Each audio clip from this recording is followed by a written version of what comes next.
Très ravi de vous retrouver, amis téléspectateurs, pour la matinale de ce jour. Bon réveil matinal, j'espère que vous êtes debout. Nous sommes debout, déjà installés, mais surtout en place pour vous servir matin de ce jour. C'est toujours la team masculine qui est toujours là, prête à vous servir aujourd'hui. Nous sommes encore là pour un autre défi, nous sommes encore là pour avancer. Alors, Monsieur Roms, c'est avec lui que nous sommes là ce matin. Bonjour Roms. Bonjour Aladjef, bonjour à tous nos amis, tous nos téléspectateurs, internautes et aussi auditeurs de la radio IFM qui sont en synchronisation avec nous. Nous sommes très ravis d'être là pour vous servir. Vous servir, c'est notre devoir ultime de tous les jours. Alors, je vous invite à suivre avec moi cette citation qui dit « Chaque lever du soleil est une nouvelle invitation à recommencer plus fort ». Alors si nous sommes là ce matin, c'est pour recommencer mais plus fort et aller très loin ensemble. Alors, pardon, réveillez-vous, levez-vous, sortez de vos lits, sortez de vos chambres pour recommencer très fort ce matin. C'est pas parce que je n'ai rien à faire, c'est pas parce que et puis tu dors jusqu'à 12 heures. Il y a des gens comme ça. Alors, je voudrais simplement dire que quelqu'un qui dit je n'ai rien à faire est un péché. Ça, je parle comme un chrétien. Dire que je n'ai rien à faire, pour moi, c'est un péché. On doit forcément avoir quelque chose à faire ou trouver quelque chose à faire. C'est une façon d'amener tout le monde à se dire que ne disons jamais que nous n'avons rien à faire, mais trouvons toujours quelque chose à faire. C'est nécessaire. Ne disons jamais que nous n'avons rien à faire, mais trouvons toujours quelque chose à faire.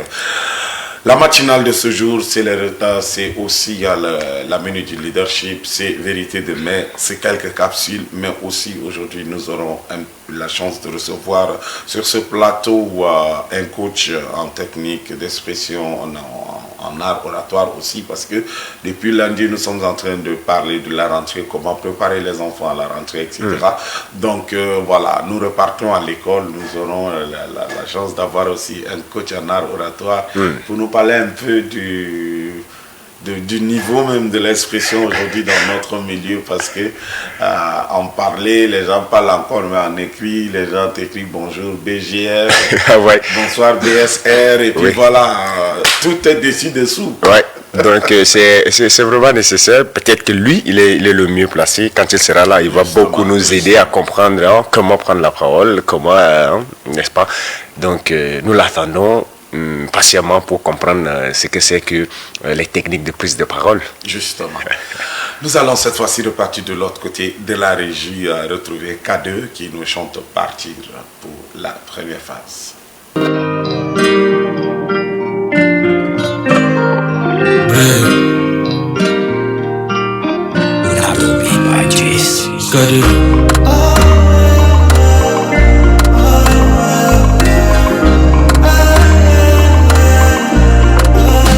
J'ai la main sur le cœur, je finis par m'abîmer. Pourtant mes ennemis, j'ai rien de méchant. Je fonce dans le tas, le contrat est déjà signé. Après la mort, y'a une vie qui m'attend. Je pars là où le vent m'amène, je suis impressionnant. Je viens d'un mec, vas-y tiens-moi la main mon ami. J'ai dû couper les ponts avec eux. J'ai pas choisi la bonne mais la vraie, mais cette vie me pousse qu'à faire des fautes. De cette vie-là, en vrai je suis fatigué. Cette vie-là, y'a rien qui peut m'aider. De cette vie-là, Malim brin bala leyen bo, brin banga la leyen. Kuchi bare sembo, orange ngaribo. Kuchi top gis nogo, charche bade bade bade kutete. Kuchi top gis nogo, charche bade bade bade kutete. j'ai compris qu'avant j'étais trop naïf. Seul dans ma bulle mais la haine me suit. Envie de partir comme Michel pour ma rêve. Regarde dans mes yeux, j'ai juste envie de partir. Que les hommes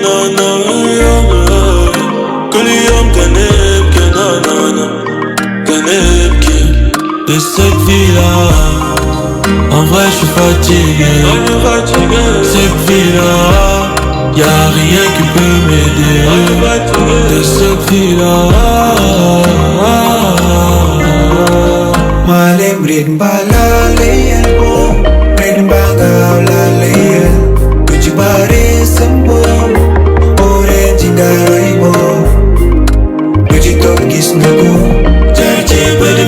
bada kideje. But you talk is no go. Jaji bada kideje. Jaji bada kideje.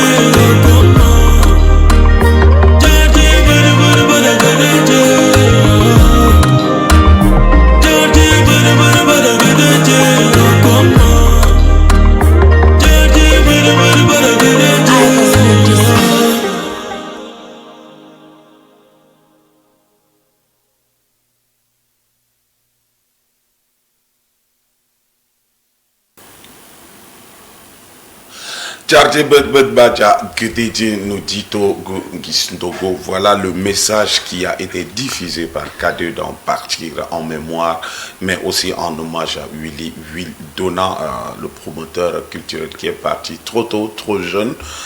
Voilà, donc nous profitons aussi pour dire un Roms aujourd'hui, il y a des gens qui ne s'intéressent jamais aux autres, mais quand c'est leur tour, non, ils te sortent tout. Ouais. Ils te sortent tout le français du monde, ils te sortent toutes les phrases du monde. Il faut se dire que la société, elle est une complémentarité. La société, ça se complète. Tu ne peux pas t'isoler dans ton coin, ne pas avoir accès aux autres, ne pas participer, ne pas apporter, ne pas soutenir, ne pas. Et quand c'est ton tour, c'est toi qui parles fort. Je ne pense pas que c'est les lois de la société. Moi, je me demande d'où nous avons sorti toutes ces choses, parce que ce n'est pas ça le Tchadien. En fait, le Tchadien, c'est celui-là qui est toujours dans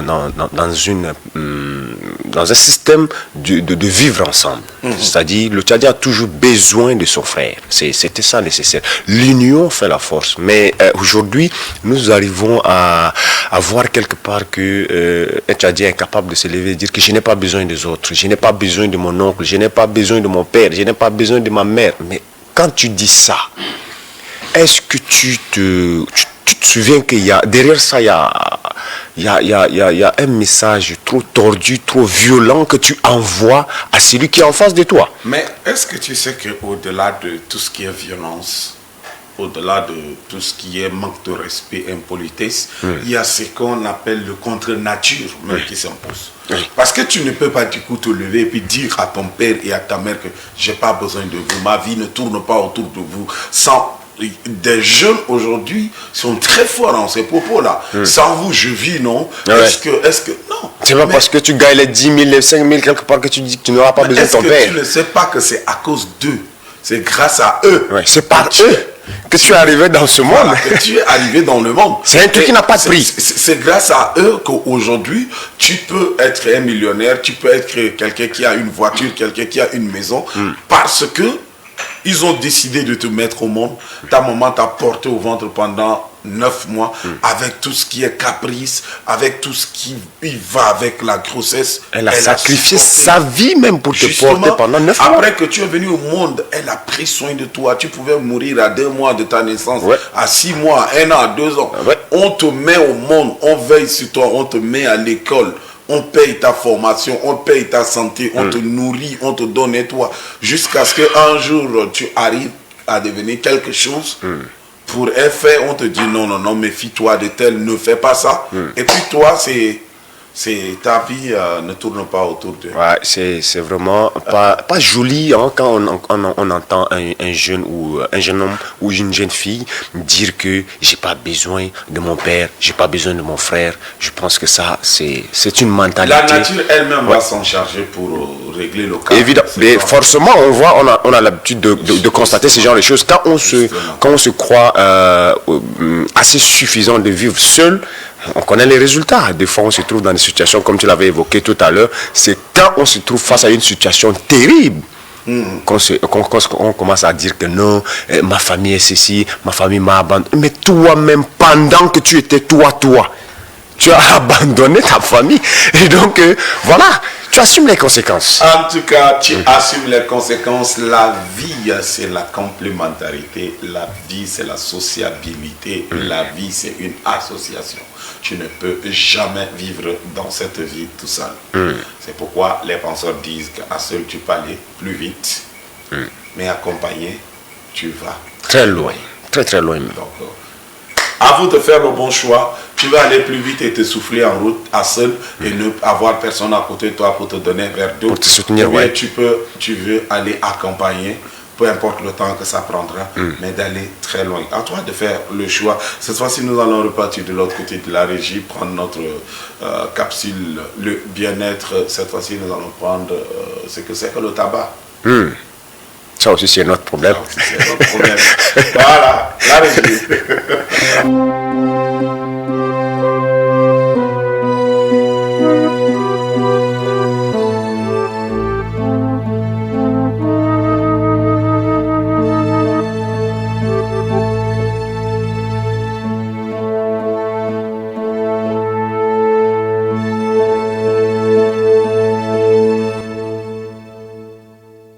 Le message que nous portons souvent, c'est que le tabac n'est pas vraiment de la nourriture. Le tabac n'est pas un médicament. Comme je l'ai annoncé au début, il y a des gens qui, dans l'apparence, ils pensent que voilà, ça peut soigner. Et là, il y a aussi des phénomènes que je peux aussi prendre comme des exemples. Dans l'autre pays, c'est que moi-même j'ai participé. Par exemple, dans les cas des deuils et autres, il y a des gens qui font des chocs émotionnels. Généralement, on allume le bâton de cigarette et on fait inhaler la personne. Pour eux, c'est ça qui va vraiment guérir, qui va calmer l'émotion. Or, on est en train encore d'exposer la personne à des grands risques. Et une fois j'ai participé, il y a une dame, bon, comme je le disais souvent, dans les pleurs, il y en a qui pleurent effectivement, qui sont effectivement choqués. Mais il y a des gens qui viennent avec aussi des tableaux d'hystérie que nous, les médecins, nous appelons, qui préparent même leurs pleurs à la maison. Je vais venir là, la façon dont je vais pleurer, c'est comme si vraiment ça prend un peu de l'ampleur. Et donc, ce genre de personnes, quel qu'en soit ce que vous faites là, parfois, c'est quelque chose qui est bien calculé. Et c'est de ce genre-là que j'ai assisté une fois. Donc, il y a une dame qui était venue.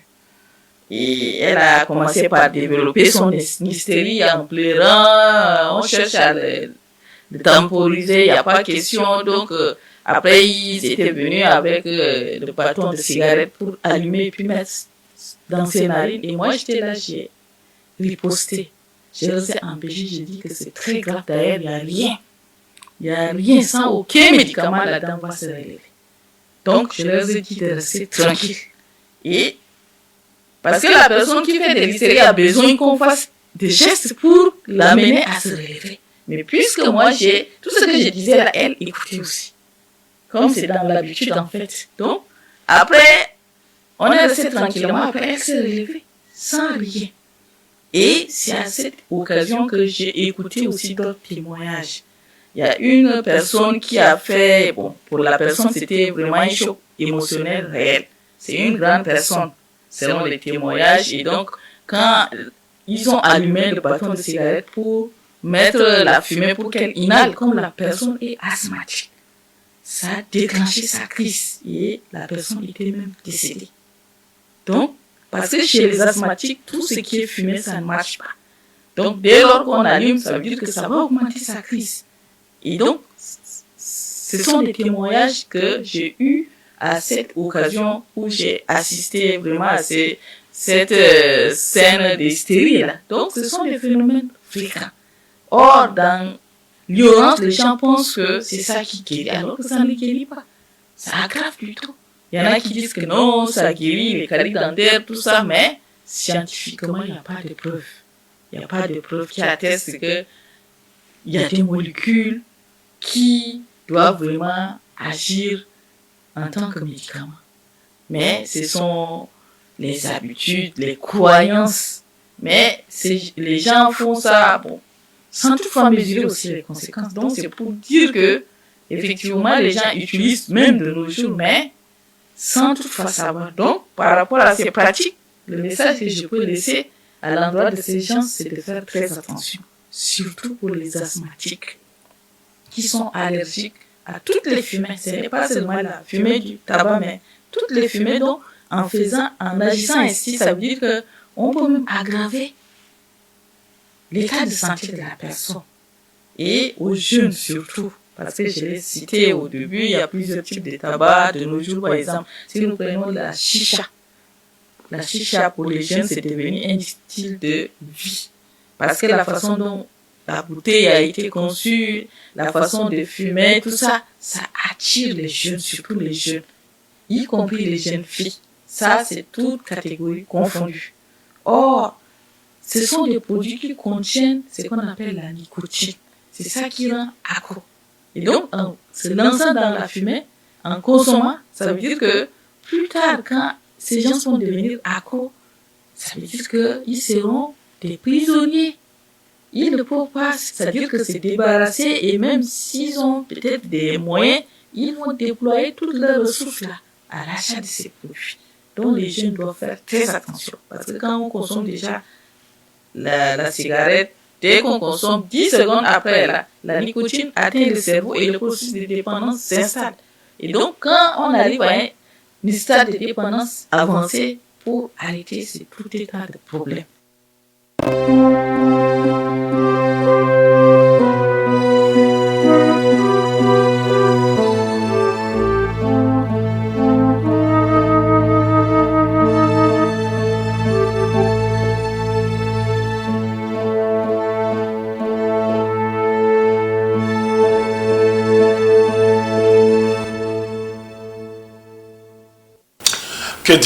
Que dire encore pour les jeunes qui pensent que fumer c'est du luxe, fumer c'est un style de vie. En tout cas, à vous de tirer la bonne leçon. Nous sommes à 7h49. C'est l'heure de céder ou bien de passer l'antenne pour les informations. Alors, nous prenons les informations et nous revenons.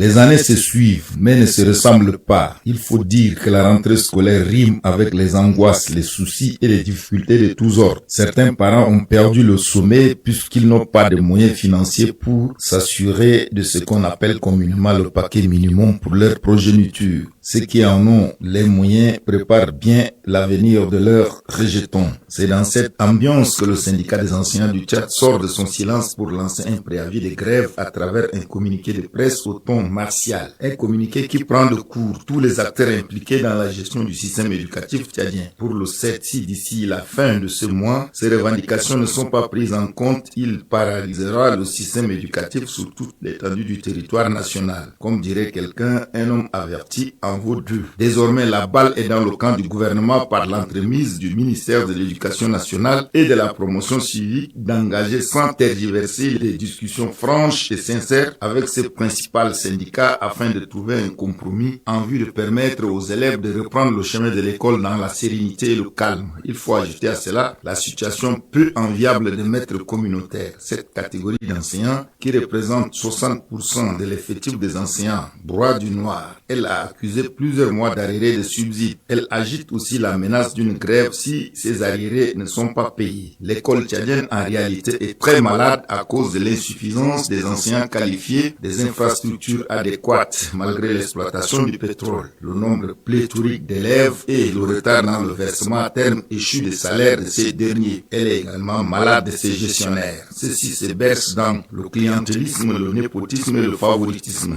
Ils nomment des individus qui n'ont aucune expérience requise à des postes de responsabilité au détriment des enseignants chevronnés qui rongent leurs freins au ministère. Ces comportements ont entraîné l'école dans le creux de la vague, malgré la tenue des états généraux de l'éducation nationale en octobre 1994, qui a mobilisé tous les experts du secteur de l'éducation et du forum sur la renaissance de l'école tchadienne en 2012, ainsi que la commission d'enquête parlementaire sur le système éducatif tchadien. Aucune mesure salvatrice n'a été prise par les pouvoirs publics afin de redonner à l'école tchadienne ses lettres de noblesse d'antan. L'adoption et la promulgation de la loi 16 portant orientation du système éducatif tchadien a donné un coup de grâce à l'école déjà à l'agonie. Il est temps de toiletter cette fameuse loi et revoir aussi la mission assignée aux académies qui sont en train de louvoyer, perturber sérieusement le fonctionnement du système éducatif.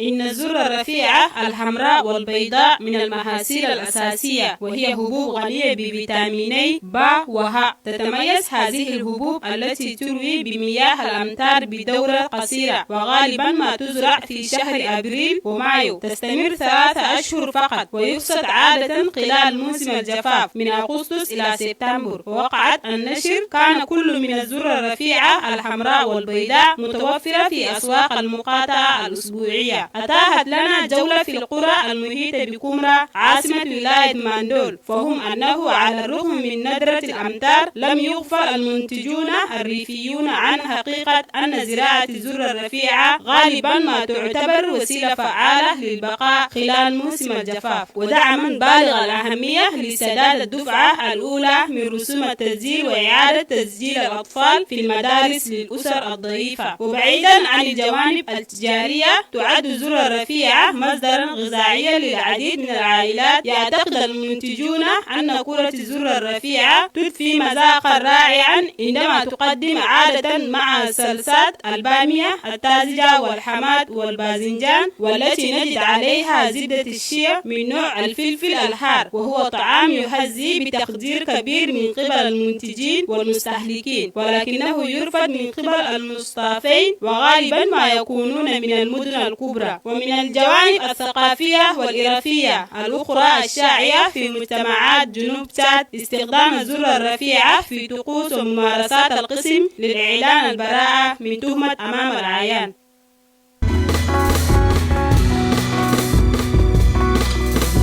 La Caisse nationale d'assurance santé est un organisme national de gestion et de financement du système d'assurance maladie. Elle a pour mission de garantir à toute la population un accès équitable aux soins de qualité en mutualisant les ressources financières et en organisant différents régimes d'assurance adaptés aux catégories sociales. Le plan de déploiement progressif de la Caisse a commencé par une phase pilote dans 3 districts sanitaires clairement identifiés pour démarrer la mise en œuvre opérationnelle. La Caisse est déjà présente dans 3 districts pilotes, district d'Abéché, district d'Anamadi, district de Bongo.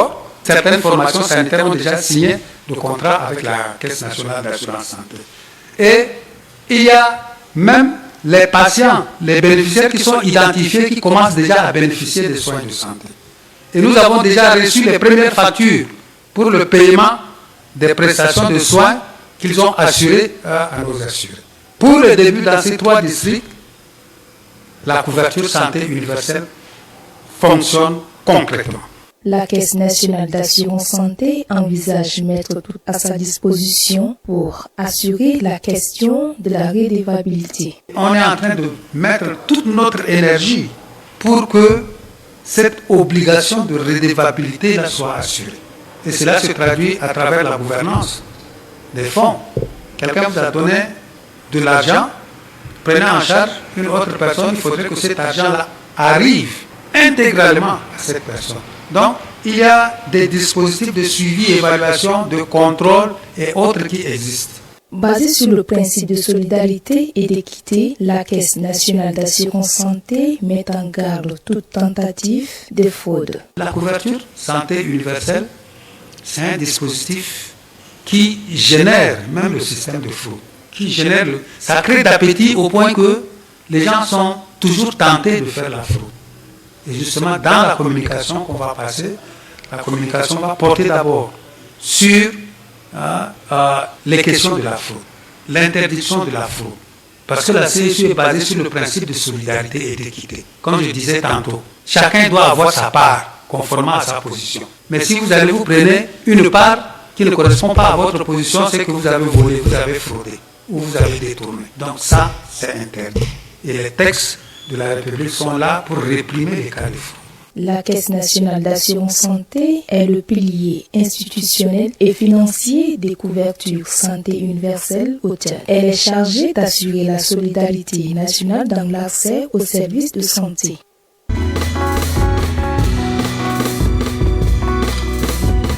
Calcul rénal et insuffisance rénale, voilà les deux maladies en vogue qui déciment silencieusement la population ces derniers temps. Le calcul rénal peut être une cause d'insuffisance rénale aiguë si l'obstruction est importante. Mais l'insuffisance rénale peut être aussi une maladie chronique due au diabète, à l'hypertension ou à d'autres facteurs n'ayant aucun lien avec les calculs. Souvent des douleurs intenses et intermittentes aux flaques ou dans le dos, il présente des symptômes comme des nausées, vomissements ou du sang dans les urines qui peuvent aussi survenir et causés par la cristallisation des sels minéraux dans les urines, favorisée par une déshydratation. Un calcul rénal peut bloquer des voies urinaires, empêchant l'écoulement de l'urine. Si cette obstruction est grave, elle peut entraîner une insuffisance rénale aiguë, un dysfonctionnement des reins, c'est-à-dire une incapacité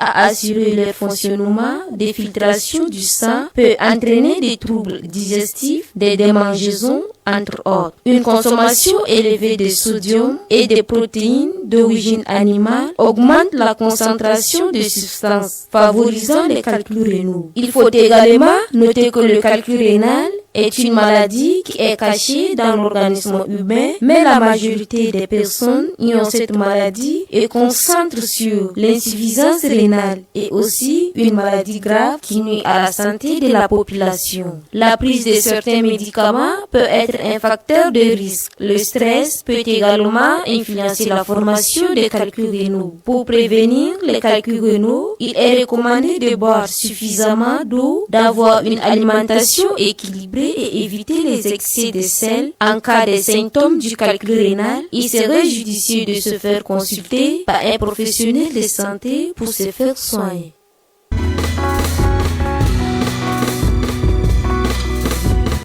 Organisé en collaboration avec l'Union africaine, cet événement stratégique vise à renforcer la réponse collective du continent face au dérèglement climatique en mettant l'accent sur les solutions fondées sur la nature, le reverdissement du continent et la solidarité régionale. Cette seconde édition sur le climat souscrit à l'objectif préalable d'offrir au continent la possibilité de sensibiliser davantage la communauté internationale sur l'état de dommage colossal qu'il subit au prolongement des conséquences liées au réchauffement climatique. Il a pour but ensuite de fournir à l'Afrique une plateforme intégrée de plaidoyeries pour faire valoir à son profit le principe d'un dédommagement financier au titre des dégradations contractées au prolongement des gaz à effet de serre émis principalement par des États n'appartenant pas à son continent. Ce sommet comme une opportunité pour l'Afrique pour rappeler aux partenaires internationaux les engagements dans le financement de la transition écologique dans son ensemble, tel que l'allègement de la dette en échange d'investissements verts au fonds de compensation pour les pertes et les dommages, mais aussi au fonds vert pour le climat.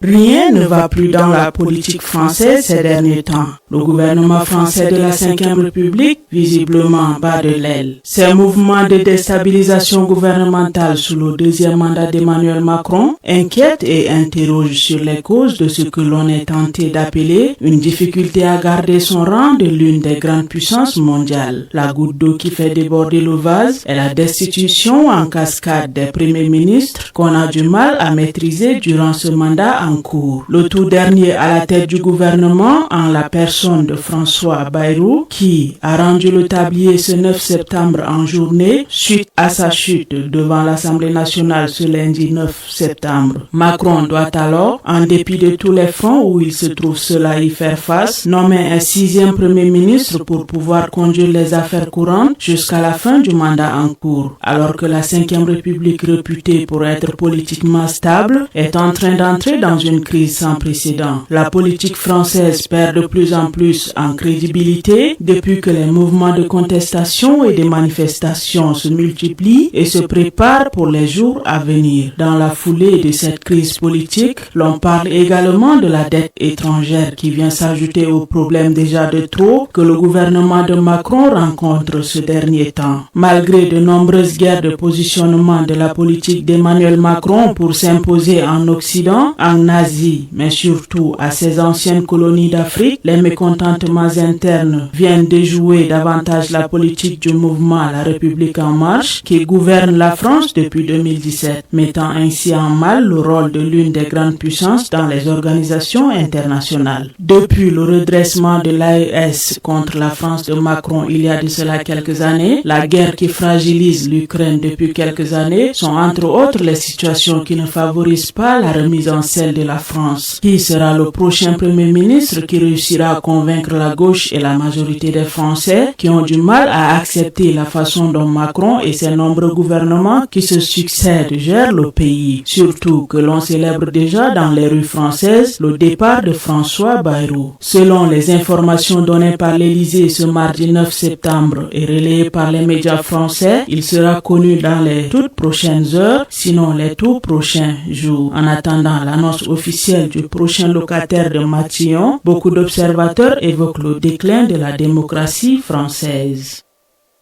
Les deux opposants, Tidiane Thiam et Laurent Gbagbo, ont vu leur candidature pour la présidentielle ivoirienne rejetée par le Conseil constitutionnel le 8 septembre 2025. La liste définitive comprend les noms du président sortant et candidat à un quatrième mandat, Alassane Ouattara, l'ex-épouse de Laurent Gbagbo et première dame d'Henriette Lagou, une ancienne ministre qui a déjà été candidate en 2015, de Jean-Louis Bulon, ancien ministre du Commerce qui est porté par le Congrès démocratique, une coalition de 8 partis politiques. Dawa Donmelon, militant du PPCAI, désavoué par son parti en se présentant comme une candidate de précaution. Chantal Camara, la présidente du Conseil constitutionnel, a abordé un aspect, la recevabilité de chaque candidature. Plusieurs dossiers ont été jugés irrecevables parce que jugés incomplets. Certains candidats ne respectent pas l'âge minimum fixé à 35 ans et ont donc été écarté. Le Conseil constitutionnel a également rejeté les candidatures de Tidiane Thiam et de Laurent Gbagbo. Cette institution a jugé leur dossier irrecevable car il faut avoir la qualité d'électeur et être régulièrement inscrit sur la liste électorale. En effet, Laurent Gbagbo a été irradié de la liste électorale depuis 2020 suite à une condamnation par la justice ivoirienne. À cela s'ajoute le déficit de quelques 2000 parrainages de son dossier. De son côté, Tidiane Thiam a été radié en juin 2025 suite à des questions administratives. Une décision de justice qui estimait qu'il n'était plus ivoirien au moment de son enrôlement. Le Conseil constitutionnel a rejeté toutes les motions déposées pour ces deux partis. À ce stade, plus aucun recours n'est possible pour eux. En définitive, les deux principaux partis d'opposition, le PDCI et le PPACI, se retrouvent sans candidat à l'élection présidentielle d'octobre. Ils avaient jusqu'à là écarté l'option d'un plan B. Les personnalités qui ont affiché leurs ambitions au sein de ces partis ont été retenues. Jean-Louis Bulon et Dawa Donmelon Dubois, ces deux responsables du parti politique, ont été désavoués par leurs partis qui les ont déchus de leurs fonctions.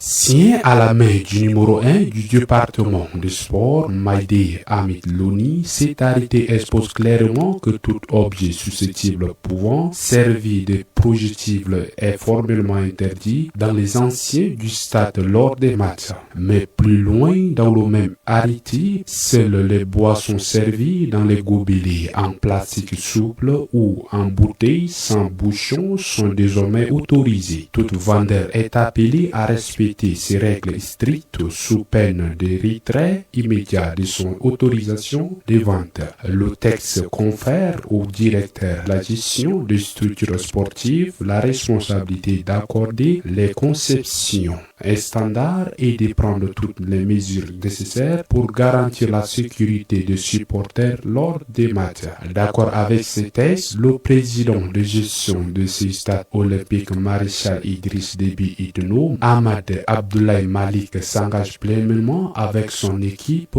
pour s'assurer cette lourde responsabilité. Relatif à l'arrêté qui a été signé hier par le ministre de la Jeunesse et Sport, son Excellence Maïdé Hamid Louni, c'est un arrêté standard, c'est-à-dire qui a été initié par le ministre, mais plutôt ça fait partie des obligations de la FIFA.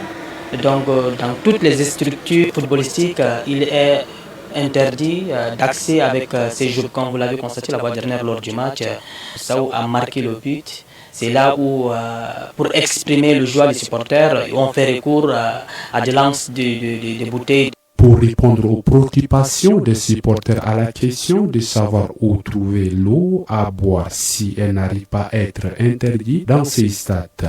Et pour ceux qui disent que si on ne vient pas avec l'eau en bouteille, ou soit si on interdit l'accès à l'eau dans les stades, qu'est-ce qu'ils vont faire?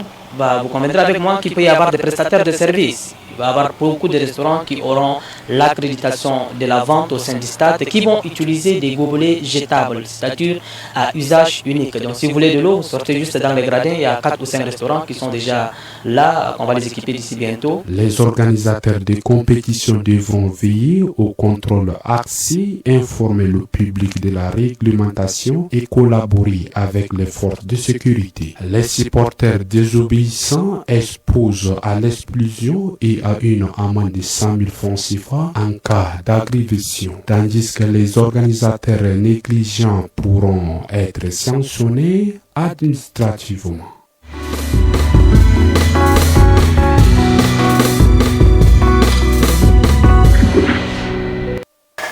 De retour sur ce plateau pour votre émission matinale, mesdames et messieurs, vous l'aurez compris, nous avons suivi des actualités d'ici et d'ailleurs et c'est vraiment riche. On voit qu'en France, il y a du mouvement dans la politique, en Côte d'Ivoire, tout est un peu vif. Et là, nous sommes ici également au Tchad avec l'actualité sportive qui dit que désormais à l'ADF, on ne va plus entrer dans notre joyau architectural sportif avec des bouteilles plastiques ni des canettes, tout ça.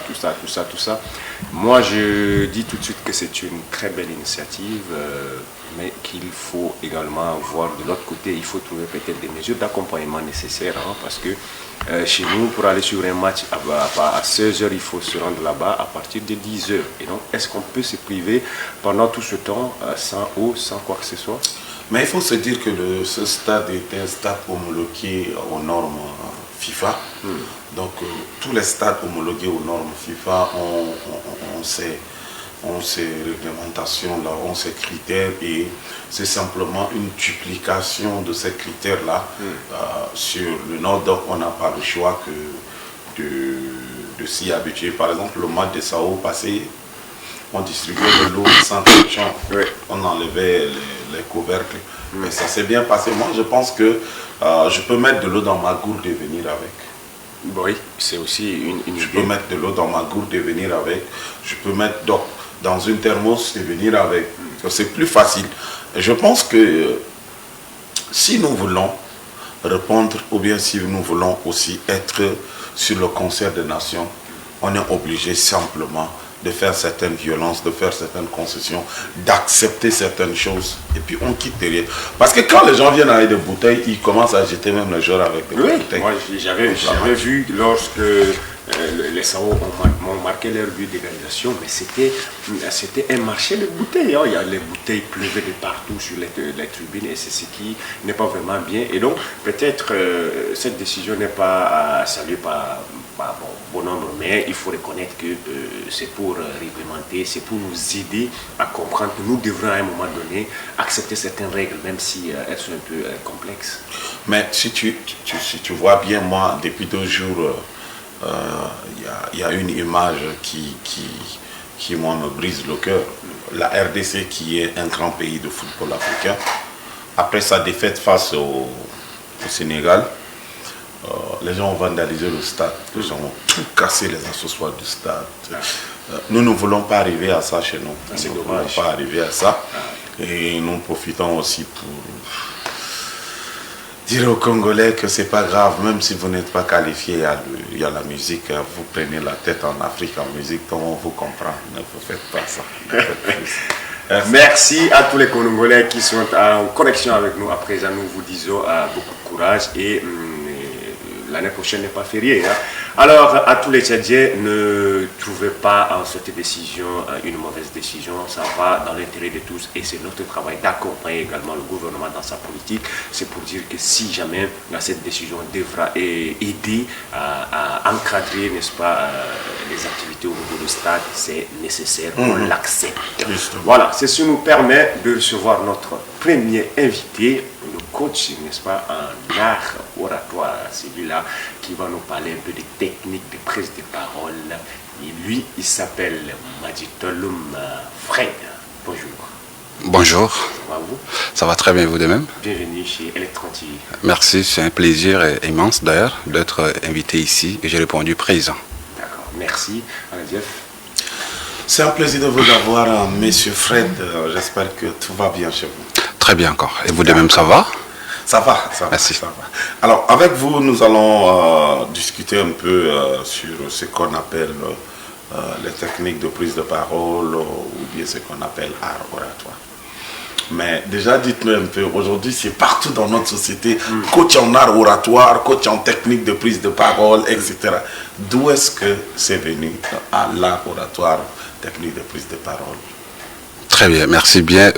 Vous aurez constaté avec moi, d'ailleurs, c'est tout le monde, dans les coins et les recoins du Tchad, nous constatons que les jeunes se mobilisent pour donner quand même le meilleur d'eux à cette jeunesse-là, qui est la jeunesse tchadienne, observer de près ou de loin cette défaillance, cette faiblesse de communiquer librement. Vous savez, aujourd'hui, si ces choses refait encore surface, c'est parce qu'il y a une incapacité dans notre société tchadienne. Lorsque nous parlons de la communication au Tchad, c'est un sérieux problème. Et lorsque vous savez qu'il y a un problème, il faut aller déjà... C'est-à-dire le problème déjà diagnostiqué, il faut essayer de trouver des remèdes, c'est-à-dire que des produits qui peuvent déjà guérir ce mal de notre société. Alors l'art oratoire dérive déjà de la communication générale d'abord, et après partielle. Lorsque nous parlons de l'art oratoire, nous parlons de ces trois choses-là, la communication verbale, non verbale et paraverbale. Cette communication qui se passe que par les écoutes et aussi par des mots. Aujourd'hui, nous parlons de l'art oratoire. Nous pouvons rapidement faire référence à deux personnes d'abord, parce qu'on ne peut jamais communiquer du moment où nous n'avons pas la présence du récepteur et de l'émetteur. Et c'est ça la communication de base. Et dans la communication verbale, nous parlons de ce que nous disons actuellement, c'est de la communication verbale. Et la communication non verbale, c'est dans la gestualité. Lorsque vous aurez à constater dans des grands... des journaux, radio ou télévisés, vous aurez à constater qu'il y a des sourds-muets qui interprètent également, c'est ce que vous dites. Donc, c'est-à-dire que c'est un art qui inclut tout le monde, c'est l'art inclusif et non exclusif. Donc, c'est-à-dire, lorsque vous communiquez, le bénéfice pour cet orateur-là ou encore pour ces communicateurs, c'est d'inclure tout le monde et comprendre ce qu'il dit et non discriminer également certaines personnes, ce qui fait recours directement à la communication non verbale et ça fait naître ce qu'on appelle de la gestion lorsque vous communiquez et la communication paraverbale. Aujourd'hui, nous parlons de la tonacité, nous parlons de la voix, nous parlons aussi du vocal, le lexical. En fait, dans ce sens, nous devrons respecter toutes ces choses-là pour pouvoir déjà établir ensemble dans le panier de la communication verbale. Et lorsque nous revenons, moi je définis l'art oratoire à ma manière, je dis l'art oratoire c'est la vie. Les gens vont trouver un peu paradoxal lorsque je dis que l'art oratoire c'est la vie. Pourquoi? Parce que lorsque vous arrivez déjà à parler devant les gens, vous avez le monopole de la vie. Et là vous le savez très bien. On dit l'arme la plus absolue. Et quand vous osez prendre la parole en public, vous avez le pouvoir. Parler, c'est avoir le pouvoir, c'est la puissance en fait. Et si vous n'avez pas cette acquisition, c'est un sérieux problème. Donc il faut aller à sa rencontre. Aujourd'hui, vous aurez à constater dans notre société tchadienne, les mots ou encore les conflits ou encore les guerres font place au détriment de la parole. Parce que l'homme tchadien est incapable de communiquer.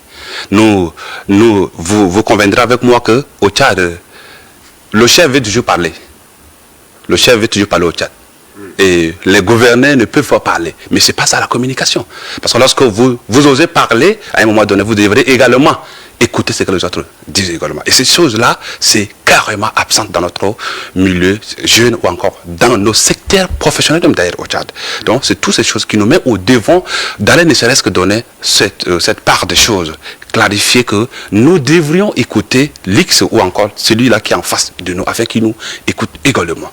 Voilà à peu près l'introduction dont je peux apporter à cette noblesse, parce que c'est comme ça que j'appelle la communication, c'est de la noblesse. La communication, elle est comme la juridiction. On ne ment pas. C'est exact en fait, on ne ment pas. Qu'est-ce qui vous rassure que même dans la juridiction, on ne ment pas? Ce qui me rassure, Ben, une bonne juridiction, on ne ment pas. Il ne faut pas flasfer les choses, en fait. C'est qu'ils savent, voilà. On ne ment pas dans la juridiction. Moi, je me laisse tout de suite savoir pourquoi le choix est porté juste sur la jeunesse. Parce qu'on voit que vous mettez beaucoup la jeunesse tchadienne au centre de vos formations. Est-ce que vous avez constaté que c'est la jeunesse qui a ces failles de communication, ces failles de prise de parole, ou peut-être que vous aussi vous faites partie de cette génération et que vous voulez un peu vous pencher de ce côté? Très bien. Lorsque je mets la jeunesse en valeur, c'est parce que je donne une place à la jeunesse tchadienne et je crois en elle. Pourquoi? Parce que les futurs, c'est là qui peuvent déjà, ne serait-ce que tenir le Tchad demain, c'est la jeunesse. Vous savez, à un moment donné, lorsque une graine est déjà pourrie, on espère aux graines sémées hier déjà, et non celle qui était sémée avant-hier, parce que c'est déjà pourri. Donc, j'aurais aimé bien répondre à cette question, peut-être au préalable, dire que l'art oratoire n'a pas une couche qu'il faut toucher. C'est la jeunesse. On peut toucher tout le monde. On peut toucher tout le monde dans l'art oratoire, parce que c'est pas autant dire que vous êtes âgé que vous connaissez déjà parler devant les gens, car on dit que c'est l'art oratoire. Ce qui est l'art, c'est la manière. L'art n'est pas un don pour être acquis depuis la naissance, c'est un apprentissage. Vous devrez aller à sa rencontre. Donc, même les âgés peuvent, ne serait-ce qu'aller se faire former, bien évidemment. Mais ceux-là, ils n'ont pas trop de la pression. Je pense, ils n'ont pas trop. Mais ceux qui ont de la pression et les défis à relever, c'est la jeunesse. Et lorsque nous parlons du Tchad, lorsque nous parlons du monde, de l'Afrique, nous devrons parler de la jeunesse. Et on dit le maillon fort de la société, c'est la jeunesse. Donc il faut miser beaucoup sur ces jeunes-là qui ont l'avenir devant eux, prometteurs même d'ailleurs. Donc c'est pourquoi moi je me suis focalisé en ces jeunes-là. Mais tout de même, nous constatons que dans mes salles de conférences, de formation, il y a des âgés qui nous rejoignent également. Parce qu'ils savent que l'âge ne limite pas la connaissance ou encore l'apprentissage. Ils prennent part également, sans orgueil. Mais pour les Tchadiens âgés, parce que vous savez, le Tchadien a un amalgame que tout le monde constate. C'est vraiment amer d'ailleurs. Pourquoi? Le Tchadien croit que l'âge c'est une acquisition. Pour eux, là, c'est une acquisition d'une science ou encore d'un art quelque part. Donc, à mon âge, est-ce que je peux aller m'asseoir et apprendre quelque chose? Ou encore, est-ce que je peux aller m'asseoir et écouter un jeune comme ça qui a l'âge de mon fils? Vous voyez, toutes ces choses, l'orgueil qui prend, parce que nous sommes dans un territoire où tout le monde se croit déjà assis avec une compétence imaginaire d'ailleurs, je peux le dire, mais en franche vérité, ce n'est pas ça le problème. Donc là, lorsque je m'oriente vers la jeunesse, c'est pour dire que cette jeunesse-là doit changer ce qui n'a pas été fait hier. C'est-à-dire, les erreurs d'hier, nous ne voulions plus déjà les revoir encore, aujourd'hui ou encore le demain. C'est pourquoi je suis en train de vouloir préparer le Tchad de demain. Pourquoi? Parce que le Tchad d'aujourd'hui et le Tchad d'hier étaient déjà préparés par nos aînés. Et si nous constatons que si les jeunes de mon âge, ou encore de votre âge, n'arrivent pas encore à parler devant les gens, c'est-à-dire que c'est pour hier.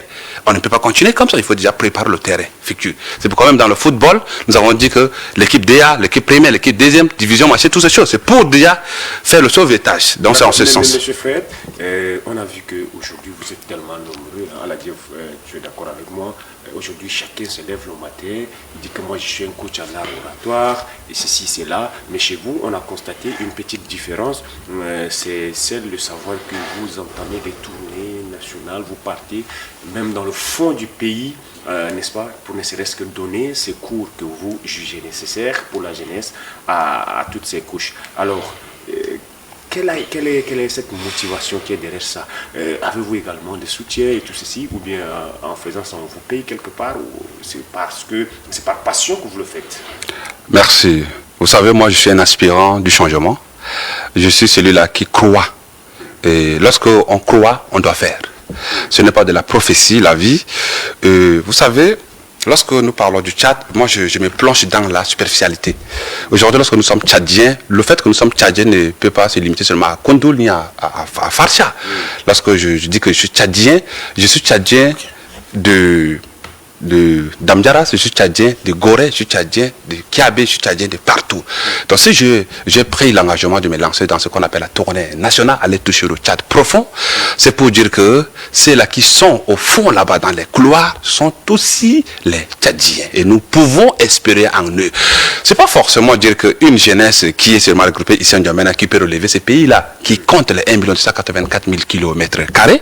Donc en ce sens, nous devrions déjà ne serait-ce que d'aller toucher les couches concernées. Parce que vous savez, à un moment donné, les jeunes, parce que j'ai eu à faire le terrain, je connais l'envie que ces jeunes dans des couloirs ont.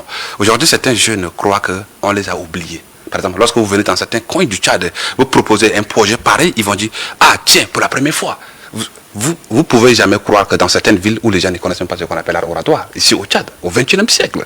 C'est-à-dire que les gens se regroupent seulement ici à N'Djamena pour faire les choses et croient qu'on touche le Tchad entier. Donc c'est pourquoi moi je me suis orienté de tous les coins et de tous les recoins de notre cher pays, le Tchad. Les motivations, vous savez, lorsque moi je définis mes motivations comme la définition du développement. Vous savez, le développement c'est quoi? Le développement pour moi c'est l'apport. Lorsque M. Jeff va apporter une compétence déposée sur la table, lorsque M. Roms va apporter une connaissance déposée sur la table, lorsque moi, Fred, je vais apporter ma connaissance déposée sur la table, et en discuter, ce sont ces choses-là qu'on peut appeler le développement. Et le développement, c'est l'apport de tout le monde. C'est toutes les expertises, les compétences ou encore les expériences que nous avons. Nous devons mettre au service consommable de notre cher pays ou encore de notre cher peuple. Et vous savez, la motivation, c'est quoi encore? Lorsque vous constatez sur ma page, partout, j'ai un slogan, je dis la jeunesse d'abord, parce que chacun a sa part des choses. Moi, je n'ai pas peur du développement. Pourquoi? Parce que je suis en train d'oser. Lorsque vous osez, rien ne peut vous arrêter. Rien ne peut vous arrêter. Et dans ce Tchad, un peu où le combat est rude, surtout, dresser la jeunesse tchadienne, c'est très rude. Vous connaissez, vous êtes des Tchadiens, vous savez. Allez rencontrer les jeunes Tchadiens et les amener à un droit chemin, ce n'est pas une mince affaire au Tchad. Et plus encore dans des couloirs. Donc, c'est un combat que j'ai mené. C'est un combat que je menais. Vous aurez à constater même que dans mes tournées, peut-être ceux qui me suivent sur les réseaux sociaux, il y a des coins où quand je publie, les gens me disent que ça c'est le Tchad. On me dit, mais il n'y a pas des accessoires. Mais il faut aller toucher cette jeunesse-là, leur donner l'espoir de vivre. Sans vous couper, pour moi, qui ne connais pas peut-être les techniques de prise de parole, et que si un jour je dois faire face à un public gigantesque, quelles sont ces techniques-là qui me permettront de me positionner pour faire passer un message limpide, clair à l'auditoire qui est en face de moi? Très bien. Nous disons que l'art oratoire, le commencement de la prise de parole en public dépend de la tranquillité psychologique de cet orateur-là.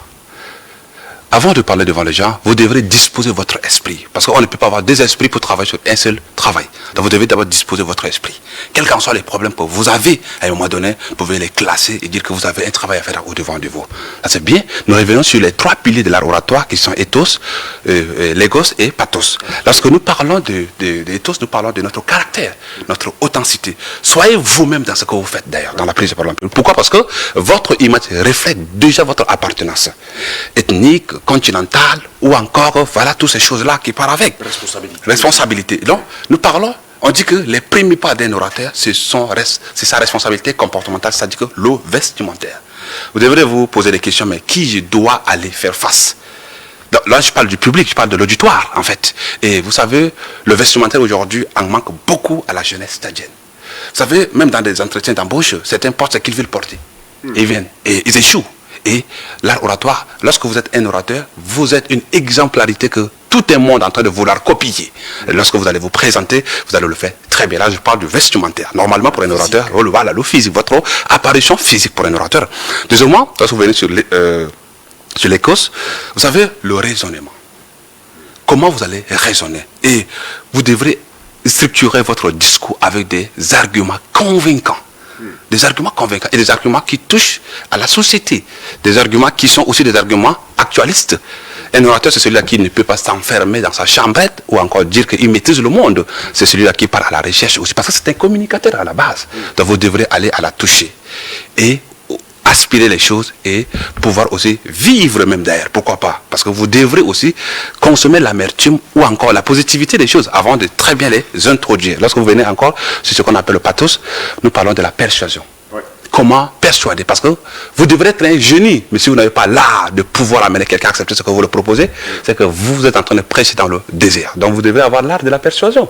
Qu'est-ce que je dois dire concrètement pour que cette personne-là s'adhère derrière moi? C'est ce que l'art où les hommes politiques ont assez. Comment ils nous prennent pour nous introduire dans leur parti, les militants ou encore les partisans, toutes ces choses. Donc il faut avoir ce art-là. Les trois piliers peuvent déjà donner un poids lourd pour un junior ou encore un débutant orateur pour pouvoir se lancer.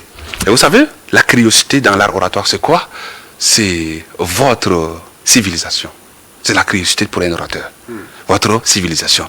Parce qu'aujourd'hui, il y a un Tchadien qui se lèvera, il va dire que moi je n'appartiens pas à telle communauté, donc je ne peux pas aller faire face. Mais d'où viendront les informations que vous devrez peut-être un jour en avoir? Donc il faut sortir dans vos zones de confort. C'est là où je vais dire juste ça. La tête doit sortir dans sa zone de confort pour aller expérimenter le monde de l'extérieur, pour connaître ce qui se passe réellement et concrètement de l'autre côté. En tout cas, moi j'ai décidé de repartir en classe. Généralement en classe, on vous dit, vous vous taisez quand l'enseignant donne le cours. Moi, j'ai décidé de repartir en classe. J'étais resté tranquille, j'ai écouté et j'ai beaucoup reçu, j'ai beaucoup pris des choses qui m'arrangent. Surtout en tant que Roms, toi et moi, en tant que communicateur, on a besoin de ces éléments qui ont été. Pour moi, c'est trop simple et trop instructif pour moi. Mais peut-être une dernière question avant de peut-être libérer notre invité, c'est comment faire pour devenir coach vocal? Quels sont les critères? Y a-t-il une formation? Y a-t-il une école? Parce qu'aujourd'hui, en dehors de vous qui vous assumez, il y en a aussi des coachs en art oratoire, en prise de parole publique dans les quartiers, dans les bas quartiers, que quand tu viens t'asseoir et que tu les entends en train de distiller une connaissance, tu as envie d'appeler la police tout de suite. Parce que donc, tu te rends compte que ce n'est pas vraiment voilà, technique d'expression. Tu as tout compris. Oui. Donc, quels sont les critères pour devenir coach en art oratoire? Très bien.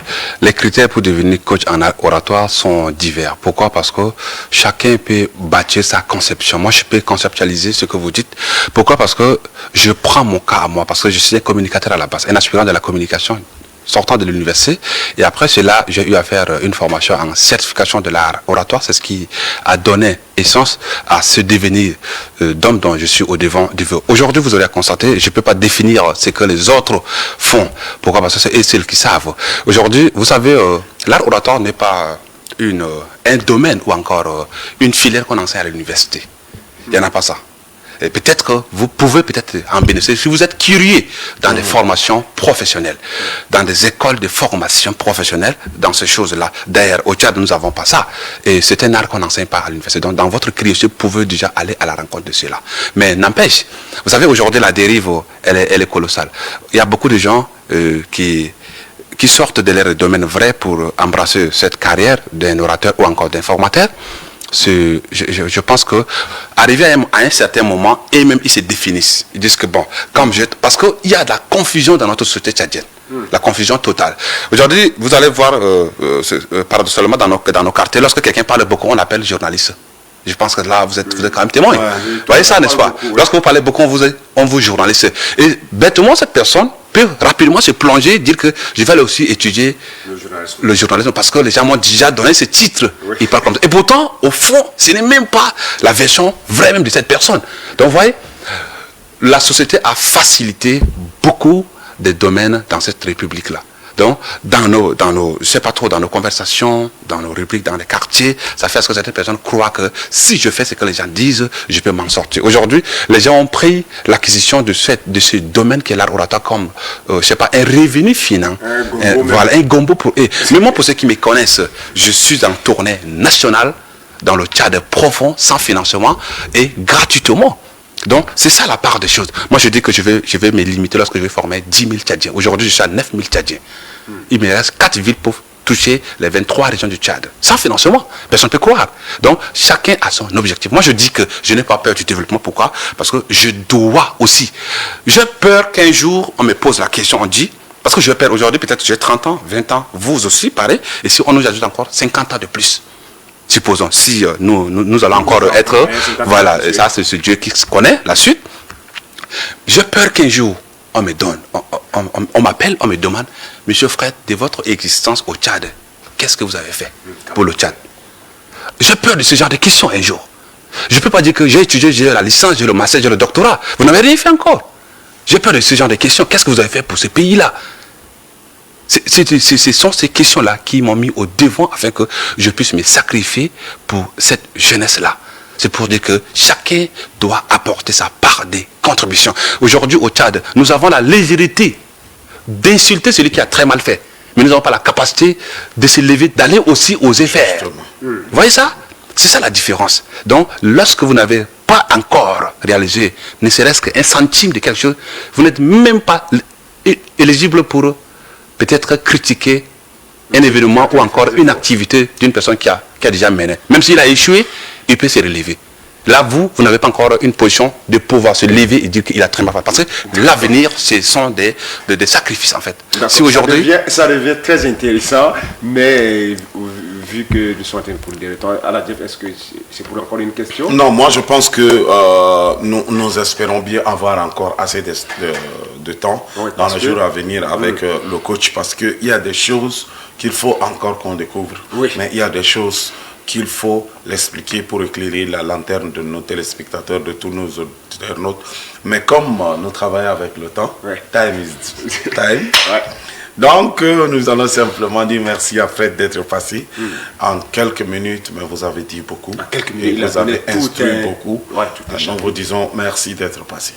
Merci, c'était un grand plaisir pour moi. Merci pour les amoureux de cette télé Electron TV qui font la promotion de nous, les jeunes surtout, de ce talent-là, qui sont dans des couloirs, qui ont besoin de la lumière pour s'éclairer. Aujourd'hui, l'Electron donne des opportunités pareilles. Et un grand merci pour vous aussi. Que Dieu vous bénisse, vous les téléspectateurs de cette modeste télé Electron TV. Également, à vous ici, à toutes les staffs d'ailleurs, qui se sont donnés corps et âme pour cette réalisation de cette émission. Vous savez tous, ceux qui connaissent les slogans déjà, c'est la jeunesse d'abord. Merci. Nous allons repartir de l'autre côté de la régie, prendre une capsule pour accompagner notre invité et recevoir notre chroniqueuse.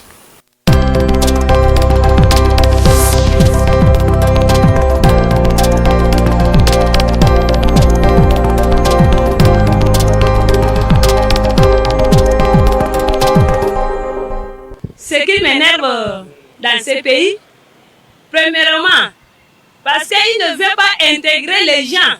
Les gens sont en train de traîner dans le pays, ils ont fait le clandoman, le commerce un peu partout. Donc ce qui m'énerve, c'est ça qui est le premier. Et deuxièmement, ils ne veulent pas tout ce que nous sommes en train de faire, le commerce, c'est trop cher. Le prix s'augmente jour en jour. Et puis, eux aussi, ça lui dit rien. Il faut prendre engagement pour aller demander, renseigner l'autre, ceux qui sont en train de faire la commerce. Est-ce que ce que vous payez, c'est moins cher ou c'est cher? Donc, ce qui m'énerve, c'est ça. C'est surtout la route. Vraiment, notre route, c'est impraticable. Nous n'avons pas de routes suffisantes qui permettent aux gens de circuler. Franchement, c'est ça qui vraiment qui ne me met pas à l'aise.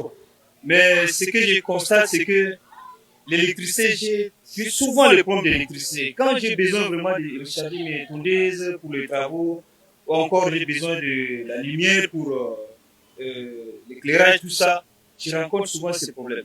Ça m'énerve. Ce qui m'énerve là, le problème de sud, nord, donc Sahara, il n'y a plus. Il faut qu'on soit soudés, on travaille. C'est ça qui m'énerve. Moi, ce qui m'énerve ici, c'est que la jeunesse, vraiment, ça fait mal pour l'avenir de la jeunesse. Vous allez voir que l'État a déployé un peu de moyens partout pour assurer la sécurité de ses concitoyens.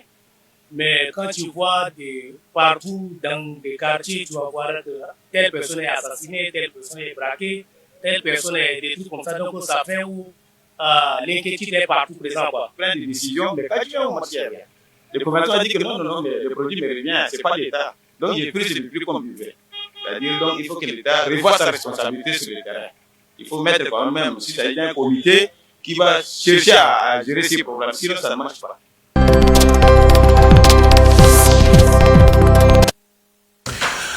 Alors, de retour sur le plateau, ce qui m'énerve, c'est que Dina, je te salue. Voilà, voilà, de retour sur le plateau, après avoir fait le tour pour écouter ce qui énerve les Tchadiens. Quand on va vers le Tchadien, on le prend dans son état naturel, normal. Quand on va vers l'homme de la rue, quand on va dans un bureau, quand on va chez le commerçant, on écoute les choses sans filtre. Généralement, on prend le son de « Oh, c'est dit dans un mauvais français. Oh, c'est pas ça. Oh. » Mais il faut se dire que c'est dit sans filtre. Et chacun le dit selon son mode, son mode de vie. Voilà. Quand tu rencontres un homme de la rue, il te parle comme un homme de la rue. Quand tu rencontres un commerçant, il te parle comme un commerçant. Quand tu rencontres un bureaucrate, il te parle comme un bureaucrate. Et moi, je trouve que c'est ça ce qui est bien. C'est ça, aller vers la population. C'est ça. Et c'est le fait de recueillir tous ces avis-là, c'est ce qui aiderait également à corriger peut-être certaines fautes que nous commettons quotidiennement. Et là, il y a quelqu'un qui a évoqué un aspect qui m'a beaucoup intrigué. C'est ce jeune homme-là qui dit ce qui l'énerve au Tchad, c'est quand il écoute les Tchadiens disent que je suis du nord, je suis du sud, je suis du centre, de l'est, de l'ouest. C'est ça, quelque chose qui doit énerver tous les Tchadiens. À mon avis, c'est un peu ça. D'accord. Alors, nous allons cette fois-ci repartir de l'autre côté de la régie, prendre le jingle de Vérité de Mère. Une mère doit aimer son enfant plus que tout. Mais pas seulement. Cette femme qui a reçu l'éducation familiale, qui a reçu aussi l'éducation intellectuelle. La sexualité dans le couple et la sexualité des jeunes. Et quelquefois, c'est aussi la faute des hommes qui poussent les filles ou bien leurs femmes.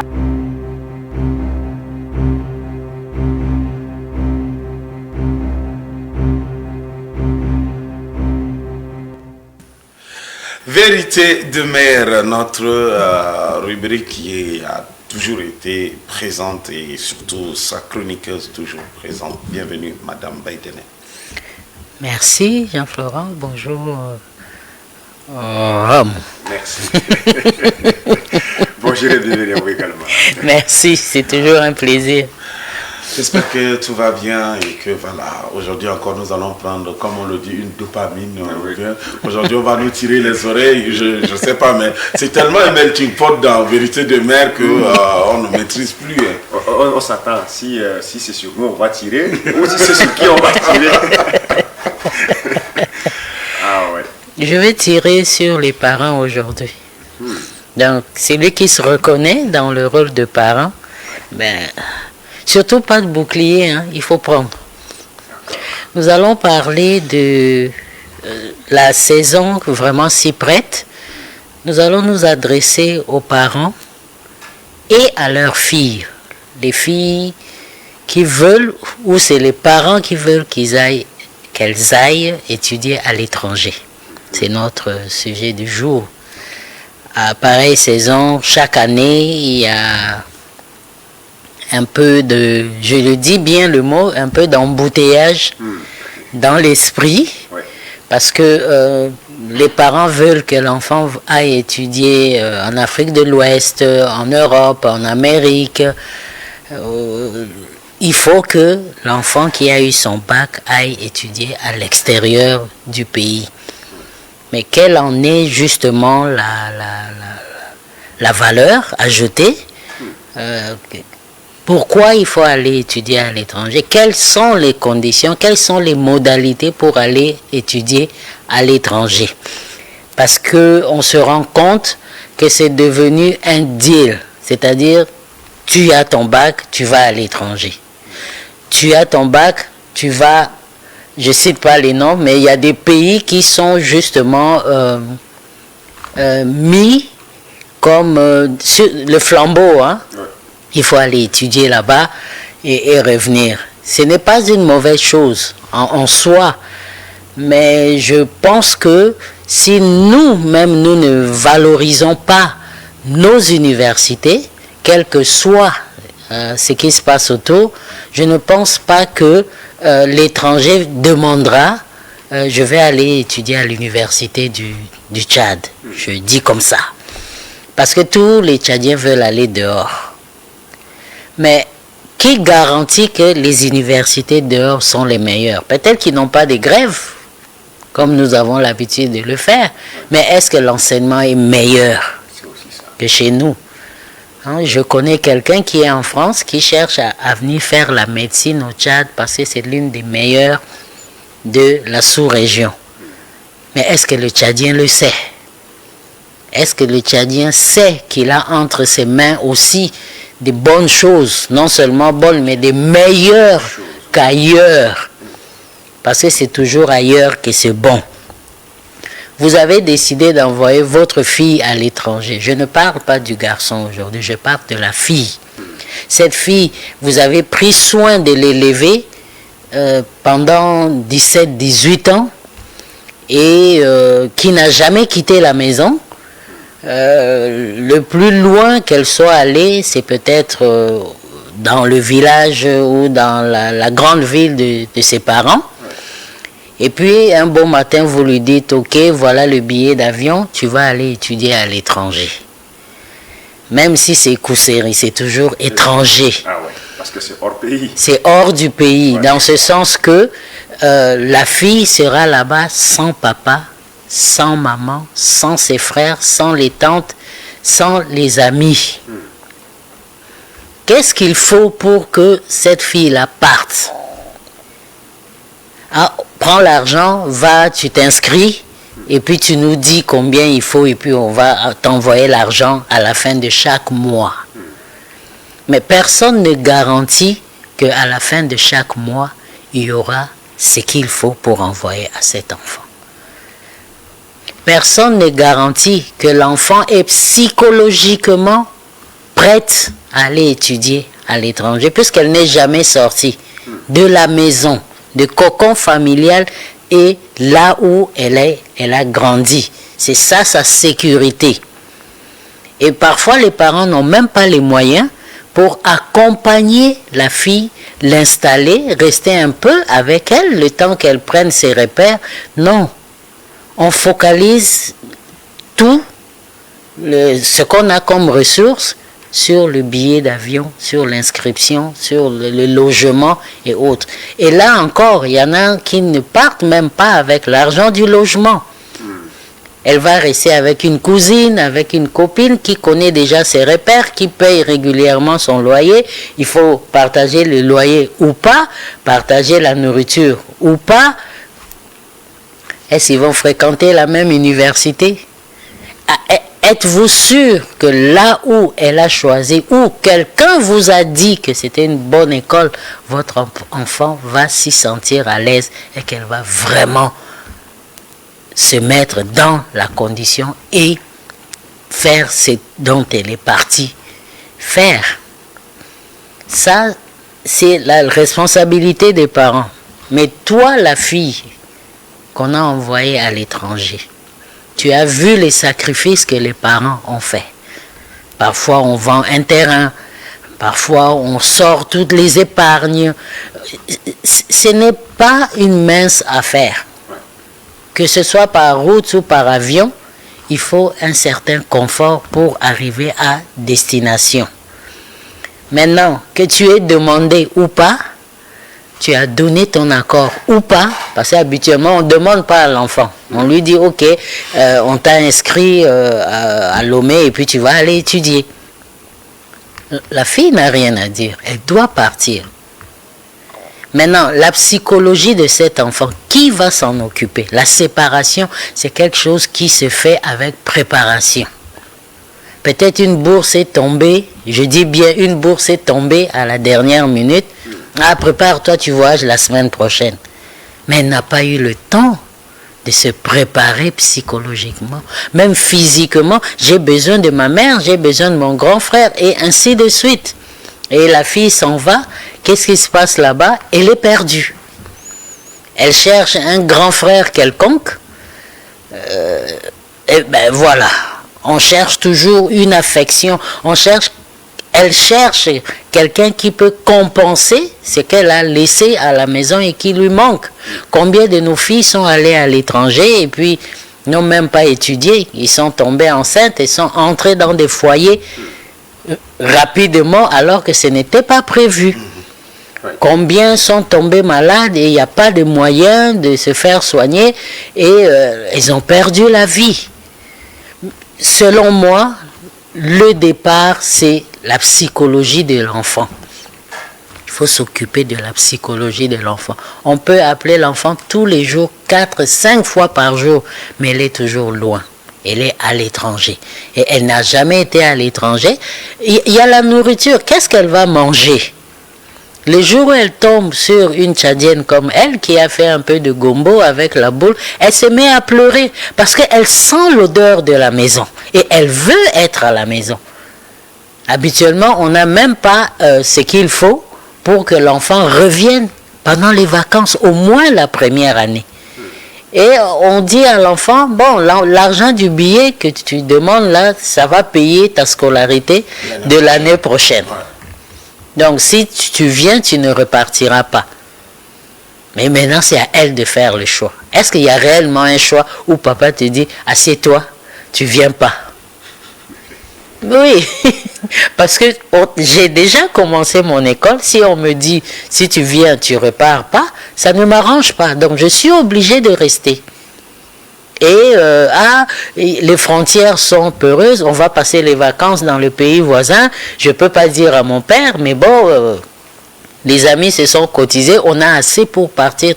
On part et voilà, les choses changent dans la vie de cette fille-là, qu'on a élevé 17, 18 ans et on a libéré dans la nature. Donc c'est ça mon coup de... Ok, mais moi, si Madame Reed me permet, ici également Aladjef me permet, c'est est-ce qu'il n'est-il pas nécessaire de faire une étude de l'environnement ensemble avec l'enfant, c'est-à-dire de la fille, avant de l'envoyer là-bas, parce que généralement, vous avez déjà évoqué quelques aspects, on se retrouve dans un environnement qui n'est pas adéquat avec notre habitude, on se retrouve également dans un endroit où on trouve des aliments qu'on n'a jamais peut-être rencontrés, on n'a jamais mangé, on se retrouve avec des personnes qu'on n'a jamais rencontrées, il est difficile de recommencer une relation, on se retrouve dans beaucoup de situations étranges. Alors, est-ce qu'au préalable, les parents, ensemble, de concert avec les enfants, ils essayent d'étudier l'environnement? Parce qu'il y a aussi des filles qui se font agresser, il y a des filles qui se font enlever, surtout quand on les envoie à l'extérieur, tout ça. Donc, la sécurité et toutes ces choses, est-ce que les parents prennent le temps de faire ce genre d'études avant l'envoi de leur projet d'études? Je crois avoir évoqué cela. Si une bourse tombe, qu'est-ce qu'on dit? Ben, elle est la bienvenue parce qu'on n'a pas les moyens de le faire. Et on prend. À quel moment on va faire l'étude de l'environnement? On ne le fait pas. D'après ma petite expérience, difficilement les parents font l'étude.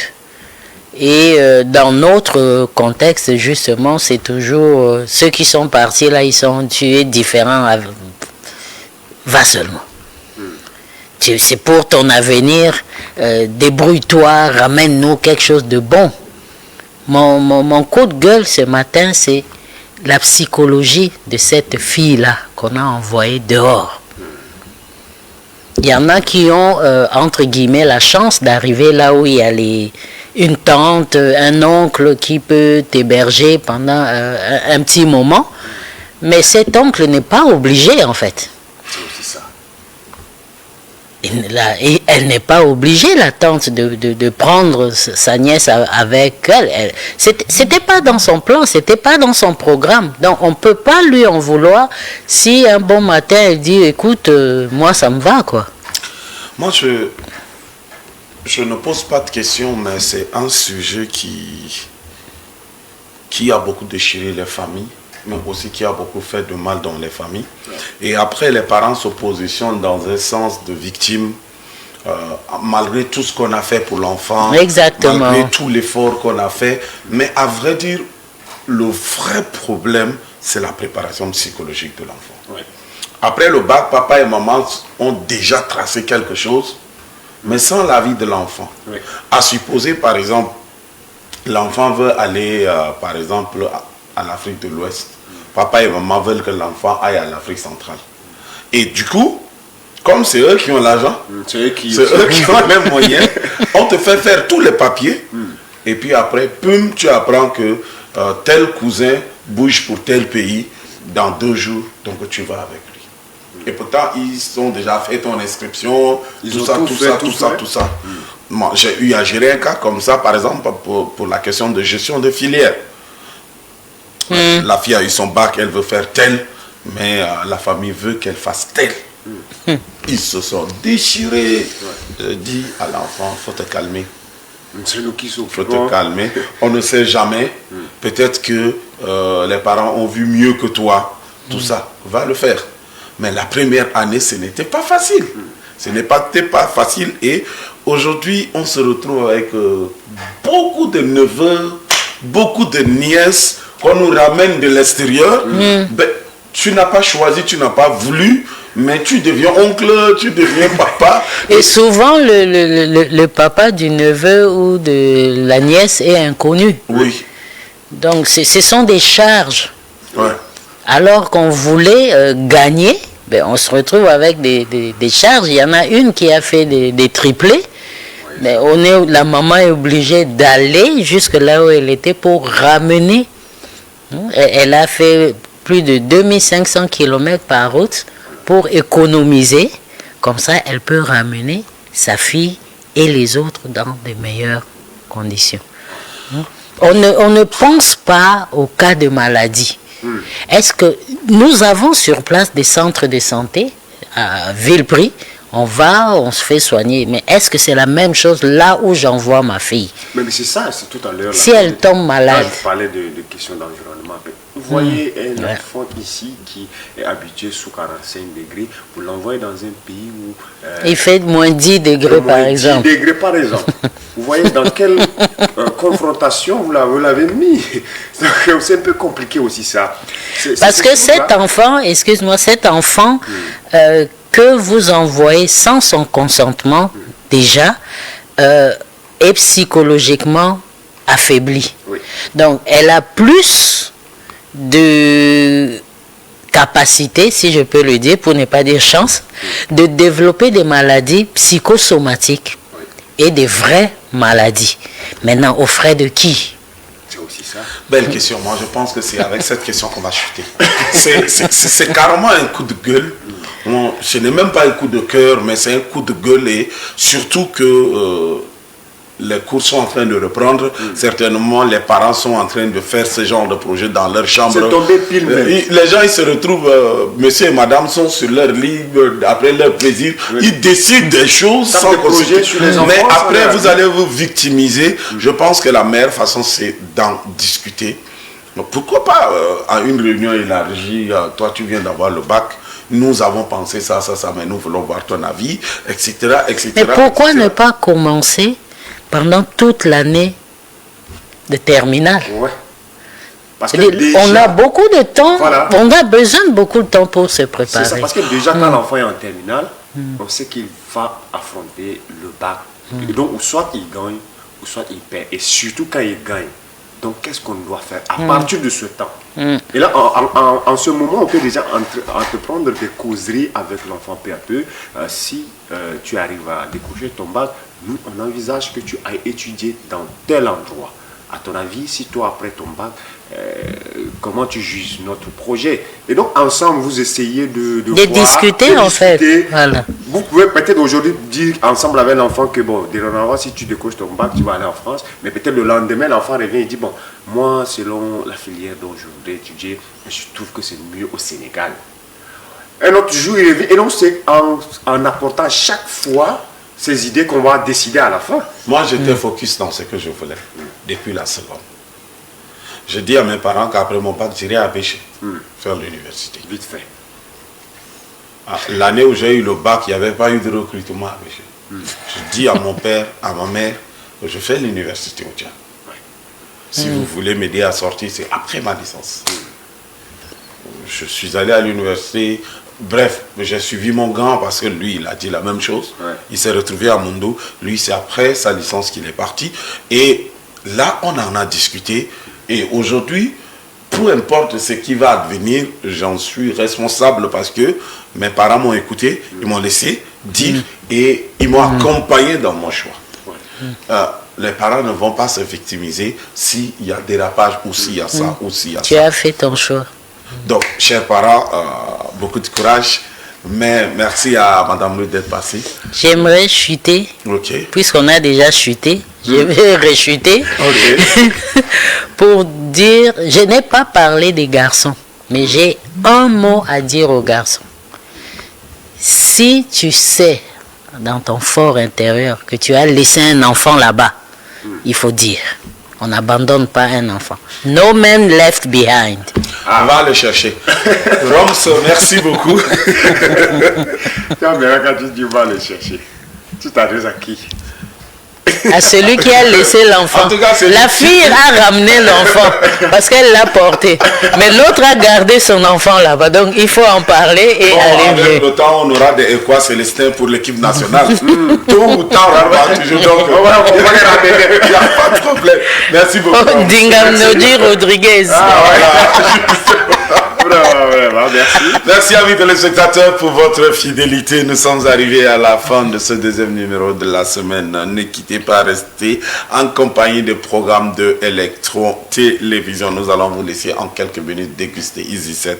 Et voilà, nous sommes partis.